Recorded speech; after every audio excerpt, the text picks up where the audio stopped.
Hello, Champion School of Real Estate students, customers, friends.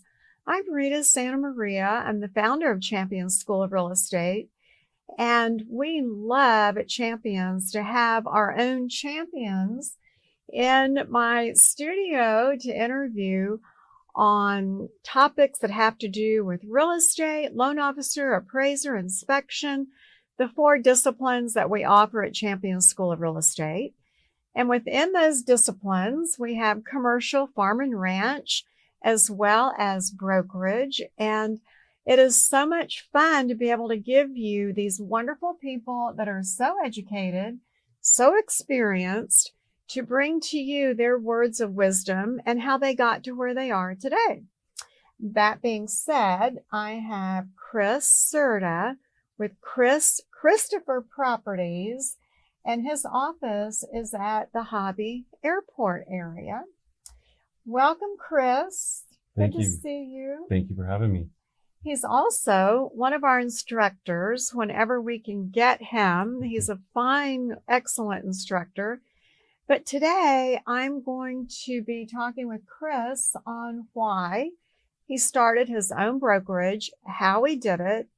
And I know for a fact, Chris, there are going to be lots of students going, I want to be Chris. I'm going to take notes and remember all these great things he said. So I'm reminding all of you that after this interview today, you can also see it again on YouTube, the Champions channel, anytime you want. And then as well, we will have it the very next day ready on podcast, whether it's Spotify, iHeartRadio, your favorite podcast station. You absolutely can hear this interview as many times as you want. Okay, Chris Cerda, why did you decide to go into real estate? What was your defining moment? You know, I decided to get into real estate when I was managing 12 dental facilities, and I was helping doctors make money, lots of money. I was doing business plans for them. I was doing startup businesses for them. New graduates, I was getting them into corporations, and so there was a lot that I was doing to help people make money. And I thought to myself, what is the one thing that I can do that I am passionate about where I can make money? And I did have real estate in the back of my mind, only but because my grandmother worked for a broker. She worked for a broker, and she worked for her for 20 plus years. And you know, I wanted to be like the broker, and so I decided to leave the dental field and get into real estate full time. And so here I am. Did you think about it for a long time? Or was it like you woke up one morning and said, I'm going to change careers? Um, I did. I did. I woke up one morning and I said, I have a baby on the way. And this could allow me to have some flexibility because I was a true workaholic. I worked night and day. I was on call as well for the doctors. And so in this case, I felt like I needed something to help me branch off of that. And real estate has some flexibility, as I know my grandmother was working for the broker. And so, yeah. I did. I woke up. So you had new baby on the way, and you decided, I'm going to find a career where putting in all of my hours, I'm going to realize more benefit. As a new person in real estate, about how many hours on average did you put in every week, and for how long did you do that? So I work 60 to 70 hours a week. I do still put in a lot of time, but it's throughout the day. Because as you know, our office internally shuts down like around 9 p.m. So I do have a shut off time that starts at 6. But you still get phone calls, you still get emails. I do work a total of anywhere from 60 to 70 hours though. Brand new people watching you today and listening, knowing that they're changing careers, what advice would you give them about time that they need to put in, maybe conversation with their family to let them know what to expect? How did that conversation go? Having my partner, my spouse, on board was the very first thing, because as when you're married, you're kind of like one, and so if one is doing one thing that's completely off and different, then nobody's in sync, and the house doesn't work right. So I had to have the conversation, and it worked out really well. I think the one thing that I would recommend is, of course, naturally have the conversation with your partners or spouses, and also you have to get you have to be in this together as a new career. In that, I think what you're trying to say is you've got to know what the expectations are of each other, and just really get that out there and get it said. Yeah. So, and did you have the support of your spouse at the time? I did have the support. I would suggest, or I would recommend to everybody out there, in not just having the conversation, and having the love and support from your family, but also you have to get 100% involved in real estate. It's very hard to have a part-time job and try to juggle real estate, because as I said earlier, I'm on call up until 9 p.m. It is very rewarding though. Everybody is making a lifetime investment, and you have a play in their world with that. So it's rewarding in that aspect. So at that point, did you have a little boy or a little girl, baby? I had a little girl. Little girl. Okay. What is her name? Natalia. Natalia. And how old is Natalia now? She is 17 now. No way. She's 17 now. Yes. I'm thinking he's going to say 7. You put a 1 in front of that. Congratulations. Yeah. Is she a senior in high school? Junior? Junior. Junior. Fantastic. So with new people, I always tell them in the 30 Days to Success book that I have, always sit down with your family, let them know you're changing careers. What that means is, once I get my business off the ground, because now you are your own boss, so you're an entrepreneur, it's going to take some time for me to get myself into this new career. In order to do it, there will be networking. There will be going out, meeting and greeting people. There will be all kinds of marketing that we have to do. So you may not see a lot of me like you did, but after we get established, then, as you said, the flexibility is wonderful. That you can attend things that your daughter's involved in. Almost definitely. And it's just an appointment, like other doctor appointments that you have, that kind of thing. When was it, or how many years into your real estate career was it that you decided you wanted to be a broker and open your own company? So I have been a realtor for 17 years. I've been a broker for 9 years. So 10, going on 10. So it's been about 9 years that I was a realtor, and then I decided to become a broker. Was there something that happened within the office or your brain or your life that you said, hey, I want my own place? And then how did you decide where your own place might be, your own office? So I did have some help from my broker, and there were a lot of things that I knew that I could do different for my agents. And so I wanted to be the example and see if I could, make a very successful brokerage with the tools given. And from what I've learned, I thought I could do it, and I did. You thought you could do it, and you did. Are you a goal setter? I am. Do you write your goals, or are they in your head? I write my goals. And actually, if I get my phone right now, my goals are on the homepage of. So when you open up your phone, I have my goals right there. Mm-hmm. How often do you look at that and refer to them? Every single time I look at my phone. Every time you look at your phone. When do you do your goals? December, January? So all the time? I do it in December, before the new year, of course. I have 30 days to do it, because it does take some time. Having to figure out how many trips you want to take. And I'm by no means trying to make real estate sound like it's the movies or the TV shows that you have on HGTV. There's nothing like that. No.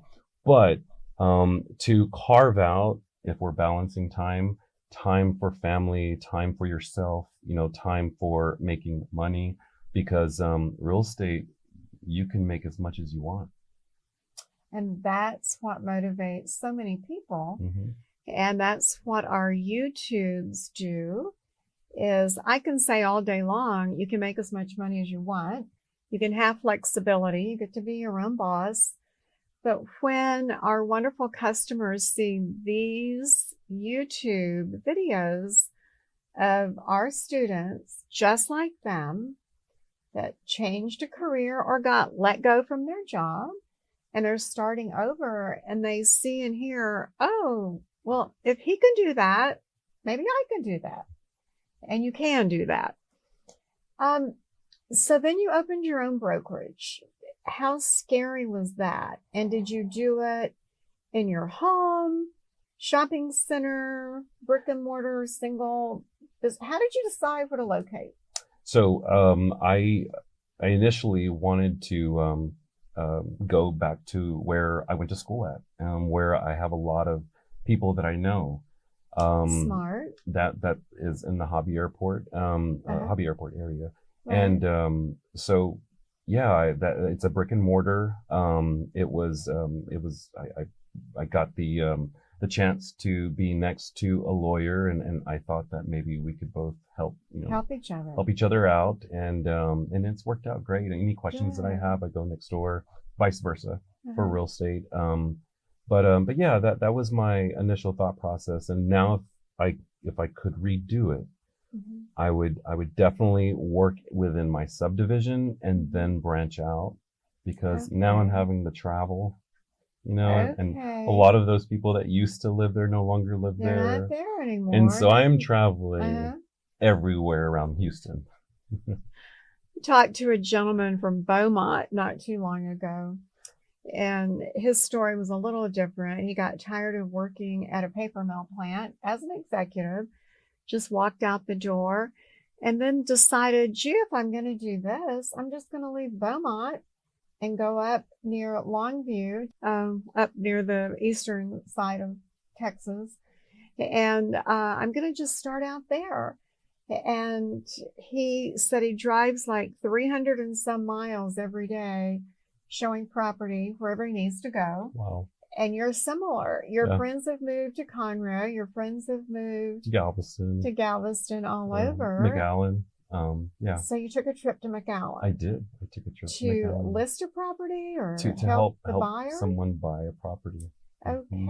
How long did it take you to get accustomed to McAllen?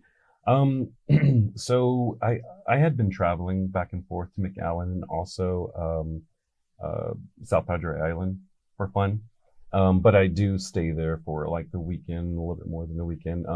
I saw it as a trip for me, and then also to spend time with friends that are like family. Sure. And it didn't take me long. It's what I had to do was I had to get in contact with 3 of the brokers so that they can help me get an idea of how McAllen was. And the people there were just so very nice. They gave me all the information that I needed. to help my client make an informed decision. And I felt comfortable with helping them. And I also got a free trip out of it. Well, my company paid for it, of course. That also says volumes for you that you had a friend that said, hey, I'm moving to McAllen. Can you help me in McAllen? Sure, let's go do it. Definitely. And most definitely your license is good for the whole state of Texas. Yes.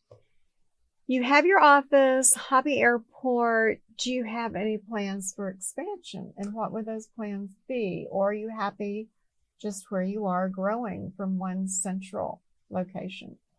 With as quickly as my office is growing, I do have plans to expand. I want to open up an office by Sugarland, and I want to open up another office in Katy and another office in Clear Lake.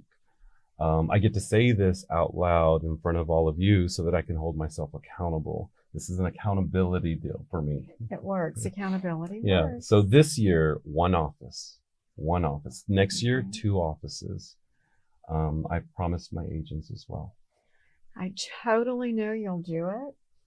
I completely agree and know that accountability is important. When you start out in real estate, and we always say find a mentor, a coach, someone, spouse, significant other, that you literally say, this is what I'm going to do, put it in writing, and then share it with someone. And I know a lot of people do that same idea with like losing weight or gaining weight, just to say, this is what I'm going to do. And are you going to start, do you think, with the Sugarland office or Clear yes. Lake or Katy? Sugarland's first. Sugarland's first, okay. Because I live very close to Sugarland. Yes, so okay. I'm doing what I should have done way back when. But you're doing it now. I'm doing it now. But it's never too late. It's never too late. Now, thinking back as a brand new agent, what could you tell our new people that are watching today and listening? What are some activities that a brand new person should do straight out of the gate once they are licensed? But because a lot of them, I'm putting myself in their shoes because I experienced it myself. Money wasn't easy. You have a lot of time, but not as much money. Exactly. And so what I decided to do, and what I would recommend that everybody does, is open houses. Number one, it's the thing that you can do and have fun at the same time. Open houses, host other brokerages open houses. Of course, you have to get the permission of the owner, but host open houses. I treat open houses like a business. How's that? Explain. Well, for instance, tomorrow I'm having an open house and I'm hosting a cooking class. How clever is that? I'm hosting a cooking class. So all brokers and all agents and anybody in the neighborhood's welcome. It is homemade chocolate cake. That it's my specialty. So I am the chef, actually. I will be the chef. I will be making it. I had a feeling the way you were looking, he was looking like enthused and excited. Okay, so you're making the chocolate cake. So this is the place of business. And I want people to come and I want people to enjoy and stay and talk about my client's listing. That's what I want to do. I have 30 open house signs, by the way. So when I place these signs out everywhere, the whole neighborhood they assume that I have several listings everywhere. It does take some time to put the signs out, so make sure that you do have somebody helping you. But it's so well worth preparing for the open house to put those signs out there 2 hours in advance. The cake, I do have to make a cake for the just in case sake. You never know what's going to happen, right? So I am going to do the whole Paula Deen or whoever, the extra, let me pull this out of the oven and then here it's done, and then while the other one's baking. So yeah, I treat my open houses like a business. That is so innovative. I'm sure you've done this many times before. Yes. Is it always the chocolate cake or is it something else? It's my favorite. I've done sushi and chocolate martinis. You would Wow. never think that sushi and chocolate martinis would go together, but they do. Oh, wait. I They thought you do. meant separately. You're No, saying together. together, together. Oh, my goodness. I've Uh, got to try that. yes, yes. Once you do, it's not going to be the same. I have to tell you and everyone else, we know open houses work for new people. Getting your customers, your potential buyers there, that's always the trick to get them. Definitely marketing is the answer. But I've never heard an agent say I'm doing like cooking classes and stuff, which is so very smart. Just another cool twist to get people in that otherwise may not come. Well, and you talked about branding yourself. It's all about building value. That's the whole thing. And if somebody is watching the agent of the home doing or hosting a cooking class, you're going to have other potential clients in the audience Exactly. that's going to want to hire you. So thinking about putting a lot of your heart into something that you're passionate about, of course, mine is real estate, you're going to succeed. It's one of the things that helps me succeed is I love building value. I love letting my clients know what I'm doing with their listing and with helping them buy a home every day. I stay in touch with them. That's one of the key components, and it being how do you say being being consistent is one of the key components in communication. Is another key component.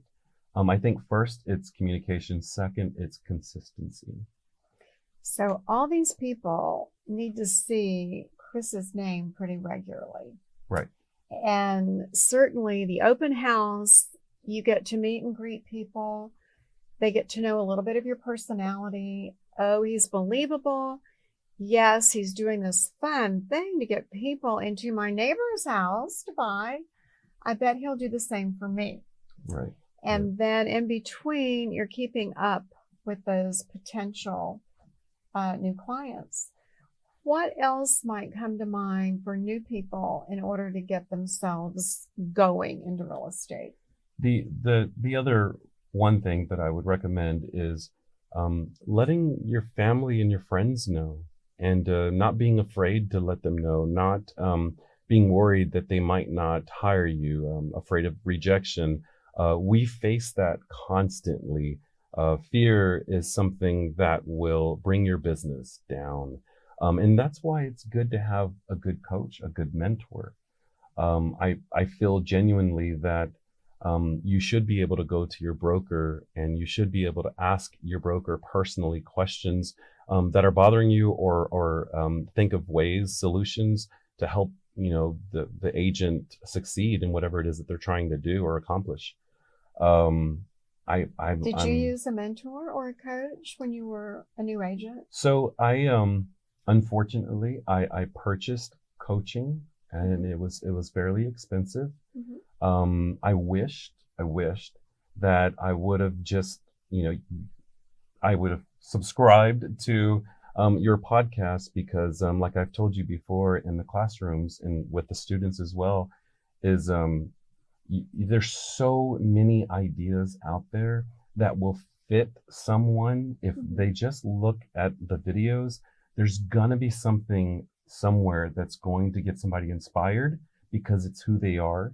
They're more they're related. They make it some of the people are relatable, I should say. And so they you take their idea and you make it yours and you make it better and you succeed. um I I would recommend, if you were to get a coach, I would say that you should look at your broker, or your broker, to be your mentor, to be your coach. I think that that's very important. I know a lot of brokerages have managers, but I feel like they came to me because they looked up to me. So I feel like I need to give that back. I can't go to sleep at night knowing that I have 5 new agents and I've taken them and I put them with somebody else. I don't feel right with that. Well, I'm just going to springboard from that I'm going to say is, if I were a brand new agent, I'm in your office and I'm getting ready to write my first offer on a house, do you look over the contract before I present it to anyone? So if anybody knows me, knows that I am a stickler when it comes to paperwork. I have a checklist. That's a good thing. I have a checklist. Teaching at Champions, the rules are there every single day that you teach it. So if your excuse can't be, oh, I forgot, ever. Trust me, because when I go to sleep at night and I'm thinking, oh my goodness, I didn't do this and I didn't do this, and it's but because of all the knowledge that I carry now, thanks to working for Champions, Good. I am a lot Thank more you. confident too. Good. But yeah, I have a checklist. I have a checklist for my agents, and I help set them up on some templates, and I help them pre-fill out their templates. I'm very, very hands-on. I try to stay away from like calling them and talking to them and walking them through it. A lot of times it's easier for them to see it. And so I meet them at a Starbucks or wherever they're located. I'll meet them halfway and we'll go over the contract. A lot of times they'll tell me, well, I thought about doing it this way. And then I'll tell them, well, if you do it that way, there's these doors that open up in that direction that may not help your client out. But if it were me, these are the things that I would do. And so allowing them to make that decision for themselves, they hold themselves accountable for it. So I know after all these many years and thousands of new people, they love it that you give them help. They love it. Yeah. So again, I'm a brand new person coming into your office. I'm going on my first listing. Do you role play that with your people? So I actually will I will go on their listing appointment, and or I will have them come to my listing appointment. Again, my brokerage is a little different. It is boutique. I have 10 agents that I bring on in a year, and I fully train them. And so I can't take it's like having more than 10 listings. Then you have to hire managers, and then you have to hire other people to help you manage those. Again, going back to what I was saying before, which is I feel like they came to me because they looked up to me. So I feel responsible for them. But yeah, I will walk them through every single process. Paperwork, I'll help them with the templates. Lead generation, starting with no money, I can help them with that. The other is going to be we got the paperwork already. The buyers agents, the listing appointments. I walk them through everything. And just how to show a house and how to make sure you're not standing and walking in front of your client just for safety purposes. If you don't know that person behind you, all of those kinds of things, how to show a house. Look, I can tell you thought of a funny story. I have a broom, and I have the dirt picker upper stuff. What is it? The pan, the broom in the pan. A dustpan. Dustpan. I have the dustpan, so that way I can. Sometimes some homes are a little not easy to show. I go in early, open up the blinds. I have my dust. I should have like that little robo vac, right? Yeah. It just will make life easy. So you could do that too. But I'm kind of old fashioned. I do a lot of things I'm realizing that are very old fashioned, but it works. And I think hands on with the person that you decided to go to this brokerage for, that there's some responsibility there. And I love the accountability as well. Like we get to hold each other accountable. If I'm teaching them the right way, then that means that everything has to be done. We absolutely know that new people will often leave a company and go try another one because they didn't feel like they actually had enough training, enough of the coaching, enough of the mentorship. and we know they love that. I'm going to switch directions here for a minute and talk about brokerage. You chose to open your own company. So I'm just going to shoot some questions out to you. Okay. For those that are thinking, gosh, I would like to open my own business sometime in the future or right away. How did you decide on the look and feel of your business cards? And do you think your picture should be on it, not on it? Should it be an action pose or a headshot? What is your opinion? I think, I mean, to go with the business card, I think that it has to be something that you're confident with. And of course, your broker has to approve it. But whatever it is, you have to feel proud in giving that card to your client or to your potential client, to the customer. You have to feel confident. So whatever the card looks like, that has to be something that you feel confident with. As far as my whole thought process was, I wanted to gear my business towards millennials, only because that was the time period that was coming up that I was going to have multiple buyers and sellers, and buyers primarily and then sellers.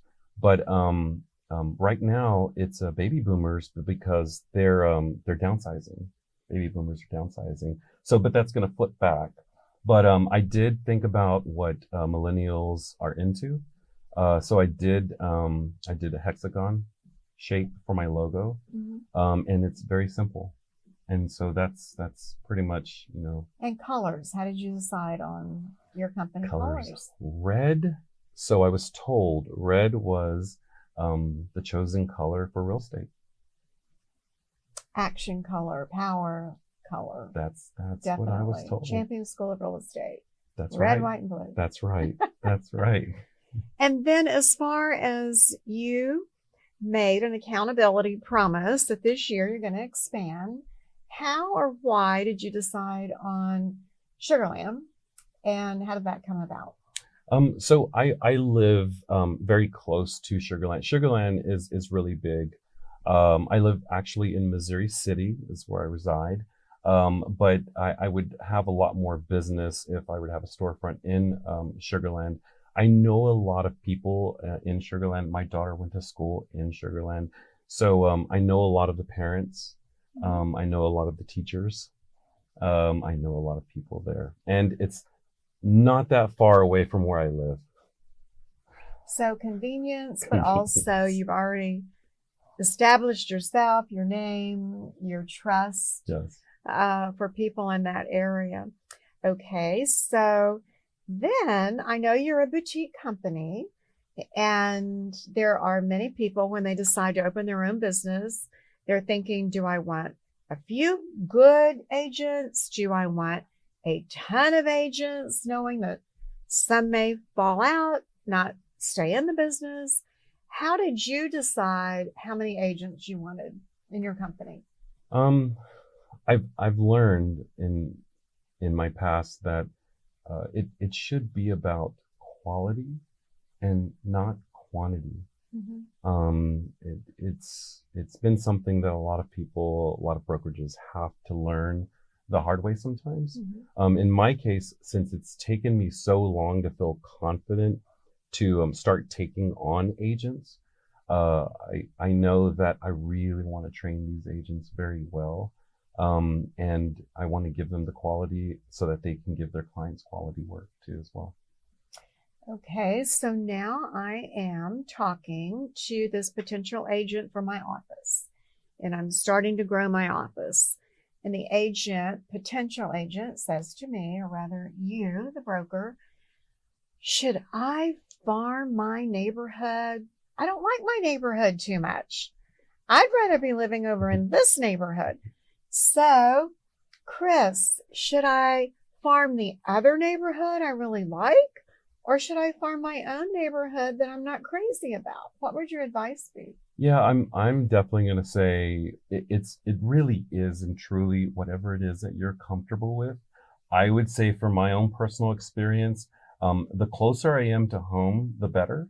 But it may be different with other people, because if they don't like their immediate neighborhood, it might be the next neighborhood. they have to go with what they feel, because if they're going against it, then they're not going to feel as confident. So then they're going to set themselves up for failure.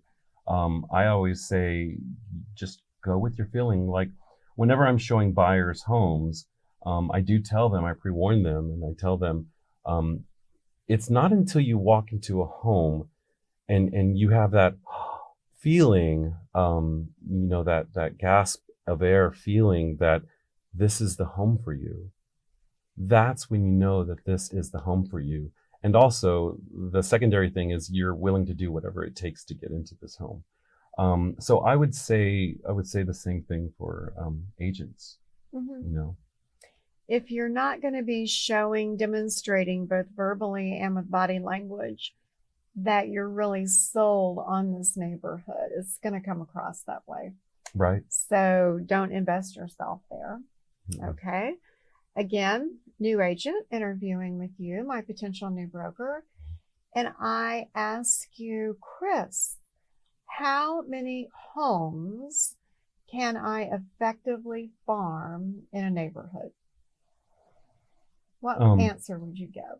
So my take on that is, it depends on how many homes you're willing to walk. Good answer. It really depends on how many homes you're willing to walk. And what they have on TV, just so that everybody knows, it's not easy. But once you have these people, once you are talking to these people, because that's the whole thing, get in front of these people so that they can get to know you. Building relationships is the nature of our job. In the classrooms, and the students can tell you, I love group activities. And the reason why I love group activities is because it's teaching them to get out of their shell and get to start networking, start interacting. This is like one of the courses that I just took earlier this week, that we had a big group interaction and we had subgroups. And that's how I like to run my classes with champions, and the students love it.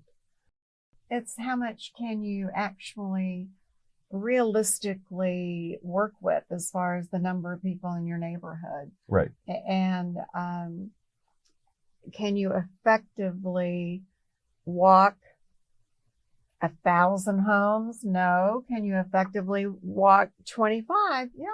How about 50? Well, it's a bit of a stretch still, but so many times, because we say, 100 to 200 homes, that's a good manageable neighborhood. And then, if you say 200, then I should probably move it then to, 400, double that. But again, as we said early on, as a new person, you have a lot of time, but not as much money. And when Chris says, how many homes can you effectively walk in a neighborhood? Because we still believe on a nice day, you're trying to get to know people, go out in that neighborhood, park your car, maybe have a nice little giveaway, note cards or something, and then just meet the neighbors. Introduce yourself. Do you do that? Yes. Did you do that? I'm not just a neighbor that moved in. I'm your superhero realtor. Exactly. Give them your card, and Exactly. then you have like little peanut brittle or whatever it is in your little bag, and you give it to them, and they think it's the world. They get to know you. Yeah, but I also see it like campaigning, for instance. When you have somebody that's running for office, they do the same thing, and they put the hard work in. And the ones that put the hardest work in are the ones that get elected. It's the same thing. In other words, you're going to have competition in your neighborhood. You're going to have competition in your neighborhood. It's just, what are you doing that's different from everybody else? That's the thing. You have everybody that has these magazines, these neighborhood magazines that have 5 or 6 different realtors in it. You have all these different avenues that realtors do where they sit behind the desk and they don't get out and do stuff where, they're getting to know people. That's what this business is about. That is a perfect statement. Getting to know people. You must get to know people. When you're in the grocery store, shopping, wherever, wear branded wear if you can, with your company name on it, logo on it. It's like a conversation starter upper. You're always, always, always marketing. We are just about coming to our end here of this good conversation. Again, I want everyone to remember this will be on YouTube again and our podcast. Chris, what suggestions, advice would you give personally that you feel will help any agent out there grow their business better? What is sort of your secret or your golden arrow to success? Building the relationship, but deepening relationships with the people that you meet. I've learned a long time ago that, saying, hi, how are you? And then somebody just answering quickly, oh, I'm good. I'm like, no, but how are you really? Really genuinely getting to know people, and building value with people. I have friends that I have taught how to build value with their clients with. They are not my agents and they make a lot of money. Why? But because they're building value with their clients and they're getting so many referrals from it. It's I don't have this client, I have this new friend. It's that whole, like, how do I relate to this person? I love helping people get into their lifetime investment. So how am I going to get to that goal? I have to get to know you in order for you to tell me what house you love and the areas. I mean, but how do you do that? It's not just a simple conversation where you're like, hi, how are you? Now, where do you want to live? Right. You've got to build a relationship. You have to be that's what has made me successful. I work primarily on referrals now. I've built my database to where it just keeps going for me. And I believe everybody can get to that point too. It's just being consistent, and believing in yourself. I think that's another good point to bring up. You can do it. Believe in yourself.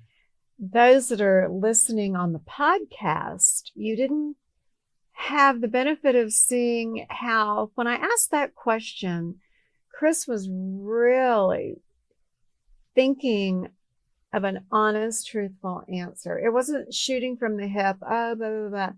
He really thought about it and said it's really listening to people, really asking them how they're doing. And honestly, as you said, building value that they see in you as their real estate specialist. Is there any advice today that you would give to your younger self if you could go backwards in time?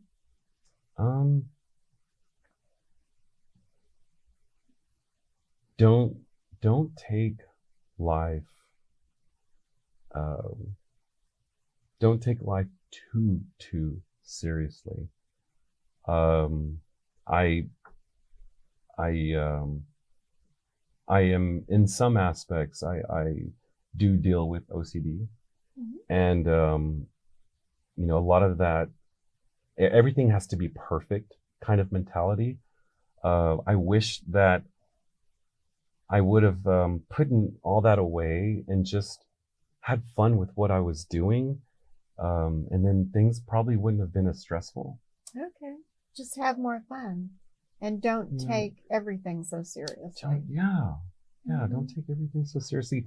Have fun with what you're doing. And I like when people say, if you like your job, when really it should be is, I can be anywhere and I can learn something. I can be anywhere and make my job fun. of course within the boundaries of the workplace. But um, I, I am this way because this is how, I want to live my life. I want to be me. So things don't have to be as stressful as I made them. And every time I see this gentleman, when he arrives at Champion School of Real Estate, he always has that beautiful smile. He's always moving around in the classroom, always smiling. The students love him so much. I thank you for your time today. I know without question that so many have learned how to be a new agent, how to go about the possibility of opening their own company, the different aspects and decisions that need to be made when you're thinking about your own company. The last thing that I'm going to ask you, because it is totally everything in a nutshell, do you have a business plan for your company? Oh, wow. I will teach my agents how to do a business plan. This is something that I've done for doctors back in my past career. So individually, even if you wind up being a stay-at-home mom, you have to have a plan. Everybody has to have a plan. Stay-at-home dad, it doesn't matter. You have to have a plan. So yes, I am 100%. I agree that everybody has to have a business plan in order to be successful. You have to. And with that being said, I'm going to move over here to 30 Days to Success, my training workbook, because the very beginning is how to put your business plan together. And it's a step-by-step approach, fill in the blanks. And then for 30 days, what you do every day in order to jumpstart your career. So this is on our website. You can also purchase it in any of our schools as well. And just so that everybody knows, this is something else that I wish I would have had access to.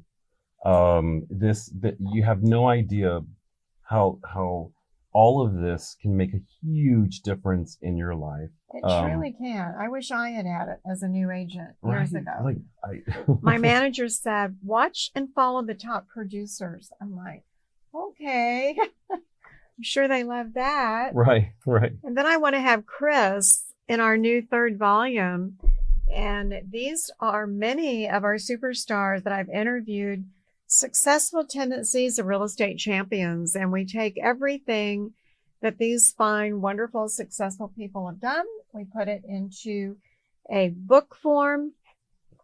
And those are also available on our website, both books for $25 or one for $15. Chris, are there any final words you want to say to our students before we sign off today? There's a sign in one of your rooms that I absolutely love. It is the knowledge sign. Knowledge is power. Knowledge. There's another one. Is it the knowledge one? We have another one that I love. It's actually Rudy T's. What's that? That it takes a little more to be a champion. And we love that, of course, with our champion students. But the more you learn, the more you earn. You earn. The That's more you learn, the the more yes. you earn. Yes. Okay, so every time I see that when I'm teaching, I never stop wanting to learn. Like I never stop. I always want to learn. And I think that learning keeps you young. It does, without question. Right. Learn something new. You will feel so better about yourself. So, yeah. All day long. Always keep learning. Don't stop learning. If there's classes that you've already taken, there's more. I promise. There's a lot more. Your powerhouse class, marketing class, the business etiquette class. It's they're I would highly recommend that you take them, especially if you're in a brokerage that, it's a big brokerage and there's not a lot of time that certain individuals have for you. Rita provides that in Champion School of Real Estate. All over the state and online all over the world and Zoom all over the world. Thank you, Chris Cerda, with Chris Christopher Properties. Yes. And you are located close to our beautiful Hobby Airport area. Love it. Glenbrook Valley. What's the address? It's a Glenbrook Valley, okay. where all the mid-century moderns are. Perfect. Okay. Thanks for being here today. Thank you for your business. Thank you for choosing to be a champion. And watch Chris and this interview on our YouTube station. Thank you. Bye. Thank you. Thank you for having me.